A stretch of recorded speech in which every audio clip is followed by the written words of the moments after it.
Hello, people of Zion. Welcome to step 2 of 4 of my Investing in Cryptocurrency for Beginners series. Last time I showed you guys how to create an account and get approved on Binance, especially for those living in the US. And in this video, the second part of this 2-part video, I'm going to show you how to actually buy crypto on Binance. You know, the Bitcoins, Ethereums, Cardanos, Polkadot, all that good stuff. All right, stay tuned. Welcome back, the Oracle from the blockchain here, and happy to help guide you through the golden crypto country. All right, now remember, I am not a Binance rep or anything, all right? So don't be asking me all these questions. I am just gonna show you how I did it so that you can see how it's done, okay?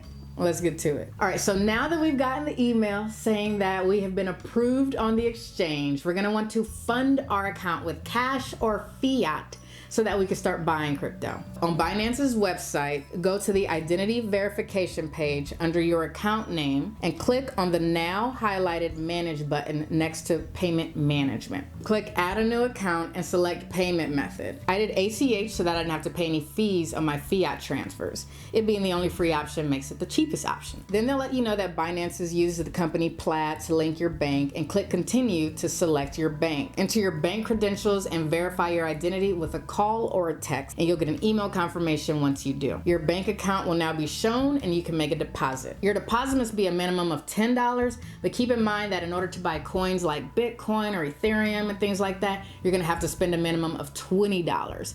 I can speak for all coins, but I know some at least you have to do that. And I believe that that's so you're not slowing down the network with a bunch of small transactions. Also keep in mind that when buying and selling crypto, and I'll do selling in another video, that there's a small transaction fee taken out. So if you want $20 in Bitcoin, you're gonna have to account for their transaction fee. Otherwise, you're gonna end up getting like $19.90 in Bitcoin. And also remember that when you're withdrawing, you have to meet a minimum withdrawal requirement. So like the minimum could be $20 that you can withdraw in Bitcoin. If you stick to only depositing $20, and now after the transaction fee is taken out, you now have 19 something in Bitcoin. That 19 is stuck because you haven't met that withdrawal. So all requirement. So make sure you're keeping transaction fees in mind when you're depositing as well as buying. Once you enter the amount you want to deposit, you'll then get a notice saying that your deposit will be locked for 10 days to prevent chargebacks.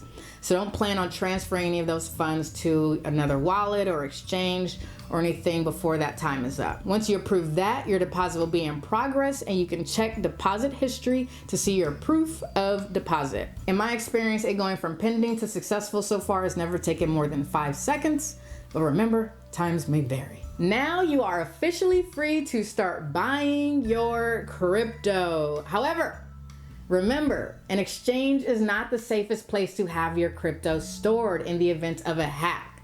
So unless you're in a rush for whatever reason to buy crypto, you may want to wait. In October of 2019, Binance announced that USD cash deposits were FDIC insured. However, your crypto necessarily may not be. It is my belief and understanding that it isn't, but again, I am not an advisor or anything, so do your own research here. If it were me though, I would leave my cash there as I know it's FDIC insured, wait until the 10th day, and then buy the crypto then and get it the heck off of the exchange same day. All right, get it onto an external wallet. That's just what I would do. But at any rate, congratulations, you are now officially set up to start buying crypto. Now to buy crypto, you're gonna go up to the menu where it says buy crypto. Click that to get to the buy and sell crypto page and put in the amount you wanna buy, making sure that it's the coin you wanna buy from the drop down menu, and buy it. Confirm purchase, and before you know it, now you have a wallet full of some crypto. Congratulations, I knew you could do it. Next, in step 3, I am gonna show you how to transfer these coins onto an external software or hardware wallet, and you'll have your stuff stored safely offline and be able to sleep a little easier at night. All right, like this video if it was helpful, subscribe, hit that notification bell so you can stay up on this process and all crypto related things. And if you prefer to watch me all for free on a site that's supported by a decentralized company. You can watch these videos over on Odyssey. In the meantime, remember that this is the Oracle from the blockchain, reminding you to eat a cookie.